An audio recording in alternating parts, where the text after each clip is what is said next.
কোনো বৌমাই কিন্তু নিজে নিজেই খারাপ হয়ে যায় না। বাড়ির পরিবেশ এমন করে দেওয়া না চাইতেও বৌমারা খারাপ হয়ে যায়। সবসময় বাড়ির বৌমার ভুল খুঁজে বেড়ানো, পাড়া প্রতিবেশীর কাছে বৌমার নিন্দেমন্দ করা, সবসময় বাড়ির বৌমার সঙ্গে অন্য বাড়ির বৌমার তুলনা করা, বাড়িতে বিবাহিতা মেয়ে আসলে তার সঙ্গে বৌমার সমালোচনা করা, বারংবার বাপের বাড়ি নিয়ে তাকে কটূক্তি করা, এত সব করার পরেও আপনারা চান আপনাদেরকে সম্মান করুক এবং আপনাদেরকে আপন করে নেবে, আপনাদের সঙ্গে সবসময় মিষ্টি মিষ্টি করে কথা বলবে আর আপনাদের বার্ধক্য বয়সের সাহারা হবে। আজ আপনারা বৌমাকে যেটুখানি ভালোবাসা দেবেন জেনে রাখবেন একটা সময় আসবে বৌমারা তার দ্বিগুণ ভালোবাসা আপনাদেরকে ফিরিয়ে দেবে। নমস্কার আমার প্রিয় বন্ধুরা, কেমন আছো তোমরা সবাই? আশা করছি যে যেখানে আছো ভালো আছো, সুস্থ আছো। আমরা সবাই ভালো আছি, তোমাদের আশীর্বাদ ও ভালোবাসা। আজ যে আমি তোমাদের সঙ্গে ভিডিওটা শেয়ার করব সেই ভিডিওটা কিন্তু শুক্রবারের মাঝখানে এই কটা দিন আমি ভিডিও দিতে পারিনি। কেন বলো তো? কিছু মানুষের অমানবিক ব্যবহার আমাকে না স্তব্ধ করে দিয়েছিল। আমি ভাবতেই পারছিলাম না যে আমি কোথায় রয়েছি আর কেনই বা রয়েছে। এই যে বৃহস্পতিবারটা গেল, এই বৃহস্পতিবারে কিন্তু তোমাদের দাদাভাই যেখানে ডিউটি পড়েছে সেইখানে থেকে কাজ করার ডিউটি পড়েছিল। সেই মতন কিন্তু বৃহস্পতিবার বিকালবেলায় তোমাদের দাদাভাই ডিউটিতে চলে গেছিল। আর পরের দিন যেহেতু তোমাদের দাদাভাই বাড়িতে ছিল না, আমার কিন্তু সকালে রান্নার চাপটা ছিল না। আমি কিন্তু মনে ভেবেই রেখেছিলাম যে তোমাদের দাদাভাই যেহেতু বাড়িতে নেই তাই সকালবেলায় রান্নার চাপটা নেব না। সকালবেলায় বাইরে থেকে পরোটা নিয়ে আসবো, সেই পরোটা দিয়ে সকালবেলায় আমি আর তোমাদের ডোডো বাবা টিফিনটা করে নেব। আজ কিন্তু সকালবেলায় অনেক আগেই ঘুম থেকে উঠে গেছিলাম, কিন্তু তোমাদের ডোডো বাবাকে কার উপরে রেখে যাবো সেইভাবেই কিন্তু আমি চুপচাপ ঘরে বসেই ছিলাম। অন্যদিন তো তোমাদের ডোডো বাবা 7টার সময় ঘুম থেকে উঠে যায়, আর আজকে ঘুম থেকে উঠেছে 8টার সময়। তাই ও যখন ঘুমাচ্ছিল তখনই কিন্তু আমি অর্ধেক বিছনাটা গুছিয়ে নিচ্ছিলাম, কিন্তু তার মধ্যে কারেন্ট যাওয়াতে তোমাদের ডোডো বাবা ঘুম থেকে উঠে গেছে। তারপরে কিন্তু তোমাদের ডোডো বাবার সঙ্গে একটুখানি সময় কাটিয়ে, মানে ওকে একটুখানি শান্ত করে আমি আবার বিছনাটা গুছিয়ে নিয়ে ঘরটা ঝাড় দিয়ে নিয়েছি।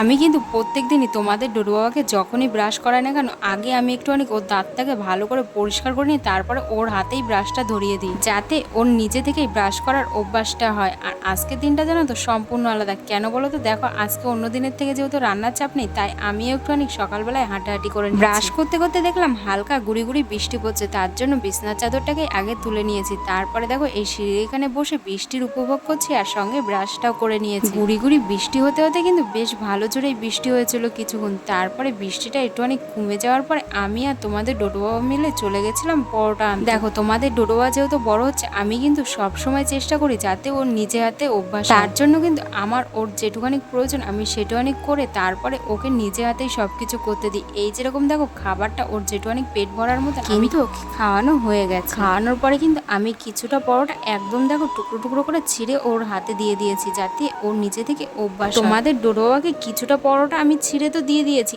আর তার সঙ্গে কিন্তু আমিও খেয়ে নিয়েছি। আর তোমাদের ডোডো বাবা কিন্তু পরোটা খেলেও পরোটার তরকারি খেতে পারে না। খেয়ে দিয়ে কিন্তু কিছুটা টাইম আমরা চুপচাপ বসেই ছিলাম। তারপরে তোমাদের ডোডো বাবার এই পুচকু দিদিটা আসলো আর ওর সঙ্গে ও খেলা করছিল, আর আমি চলে এসেছি এখানে রান্নাঘরে। দেখো, যখন আমি পরোটা কিনতে গেছিলাম তখন কিন্তু আমি একটুখানি মুদি দোকানেও গেছিলাম, আমার কিছু জিনিস লাগবে সেইগুলোই কিন্তু নিয়ে এসেছি।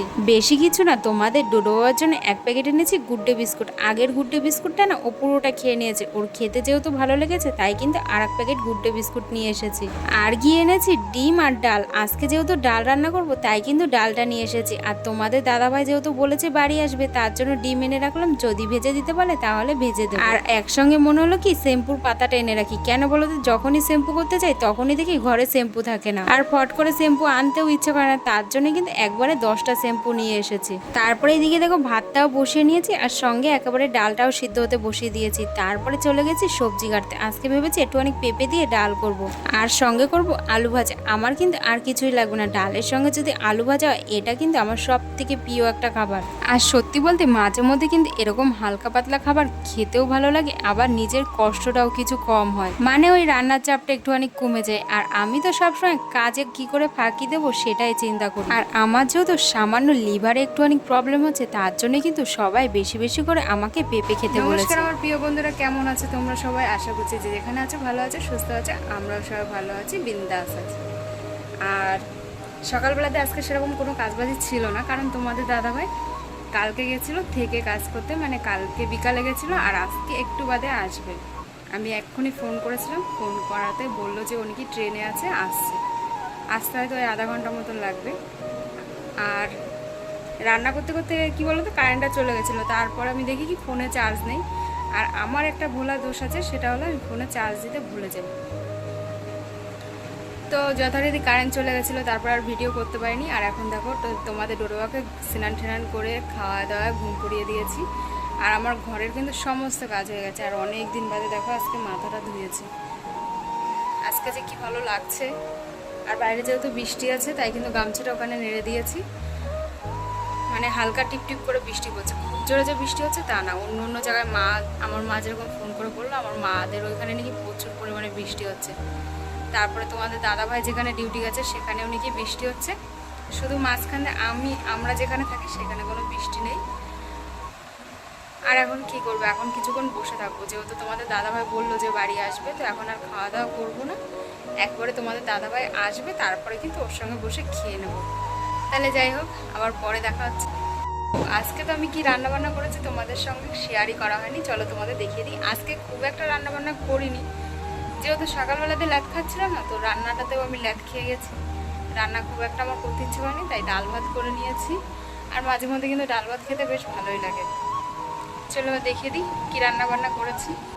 এইখানে আমি রান্না করে নিয়েছি পেঁপে দিয়ে ডাল আর ঝুরঝুরে করে আলু ভাজা, আর সঙ্গে রয়েছে লেবু। আর কালকের কিছুটা সোয়াবিন ছিল সেটাকেই একদম শুকনো শুকনো করে নিয়েছি। আর রোজ যেরকম ভাত করি সেরকম ভাত তো করে নিয়েছি। আর তোমাদের দাদাভাই ফোন করে আমাকে জিজ্ঞাসা করেছিল আমি কি রান্না করেছি। আমি যখন বললাম শুধু ডাল আর আলু ভাজা করেছি, তখন বললো আর কিছু রান্না করোনি। আমি তখন বুঝে গেলাম যে ওর আরো কিছু চাই। আমি তাই বললাম ডিম কি ভেজে দেবো। তারপরে কিন্তু তোমাদের দাদাভাইও বললো হ্যাঁ ডিম ভাজো, নয় কিন্তু আমি ভাত খেতে পারবো না। আর আমি কিন্তু আগে থেকেই জানতাম যে তোমাদের দাদাভাই ডাল আর আলু ভাজা দিয়ে কখনই ও খেতে পারবে না। তাই কিন্তু আমি সকালবেলায় যখন ডাল এনেছি তখন আগে থেকেই ডিম এনে রেখেছি। আর সেটা তো তোমাদের সঙ্গে আমি প্রথমেই শেয়ার করেছি। আর তোমাদের দাদাভাইয়ের একটা কি বাজে অভ্যাস জানো, আমার যদি কোনোদিন কোনো কিছু খেতে না ইচ্ছা করে সেটাও কিন্তু আমার জোর জবরদস্তি খেতে হবে। আমার কিন্তু আজকে ডাল আর আলু ভাজা দিয়ে খাওয়া যেত, কিন্তু তোমাদের দাদাভাই কিছুতেই একা কোনো কিছু খাবে না। তার জন্য কিন্তু আমি এখানে দুটো ডিম ভেজে নিচ্ছি। আর এইভাবে জানো তো আমার বাবা ডিম ভাজতো, আর এই ডিম ভাজা খেতে তো আমার কাছে দুর্দান্ত ভালো লাগে। ডিম ভাজা বলতে আহমরি কিন্তু কিছুই না, শুধু পেঁয়াজ আর লঙ্কাটাকে একটুখানি নুন দিয়ে ভালো করে মেখে নিতে হবে, তারপরে ভালো করে ডিমটাকে দিয়ে ফেটিয়ে নিতে হবে। আর যখন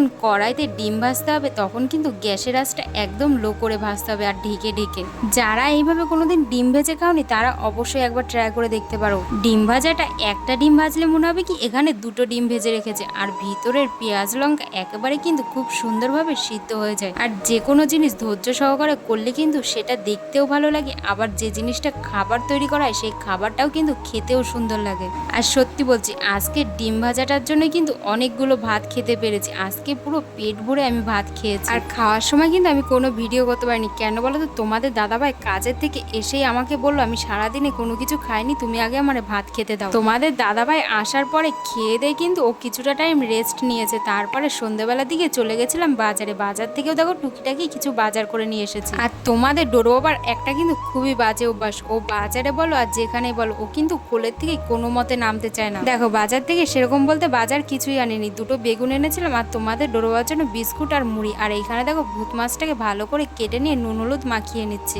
রাতের ডিনার বলতে বেশি কিছুই না, দুপুরবেলায় যে ডালটা করে রেখেছিলাম ডাল, আর এইখানে দেখো মাছটা ভেজে নিচ্ছি এই মাছ ভাজা। আর তোমাদের দাদাভাইয়ের জন্য আলাদা করে 2 পিস মাছ আমি মশলা দিয়ে ভাজা। দেখো মশলা দিয়ে মাছ ভাজা খেতে কিন্তু আমি খুবই ভালোবাসি, কিন্তু যেহেতু ডাক্তার বারণ করেছে তাই কিন্তু আমি খাচ্ছি না। আমি কিন্তু খুবই চেক করে চলছি। আর এইখানে মশলা দিয়ে মাছ ভাজার জন্য দেখো আমি আদা রসুন লঙ্কার গুঁড়ি জিরার গুঁড়ি তারপরে ধনের গুঁড়ি এইগুলোই কিন্তু ভালো করে মাখিয়ে মাছটাকে একদম এখন টিপটিপে জালে ভেজে নেবো। দেখো আমি যে অমানবিক ব্যবহারের কথা তোমাদের প্রথমেই বললাম সেই কথাগুলো না আমি তোমাদের সঙ্গে শেয়ার করতে পারবো না। কেন বলো তো, এগুলো আমাদের পারিবারিক কথা। আমি জানি তোমরাও আমার পরিবার, তারপরেও কিছু কথা কিন্তু গোপন থাকাই ভালো। যদি কোনোদিন সুযোগ পাই অবশ্যই তোমাদের সঙ্গে শেয়ার করবো। তোমরা তো দেখলেই যে আমরা বাজারে গেছি, তো বাজার থেকে এসে আমি আর কিন্তু ড্রেস পাল্টানি আমি সোজা চলে এসেছিলাম রান্নাঘরে।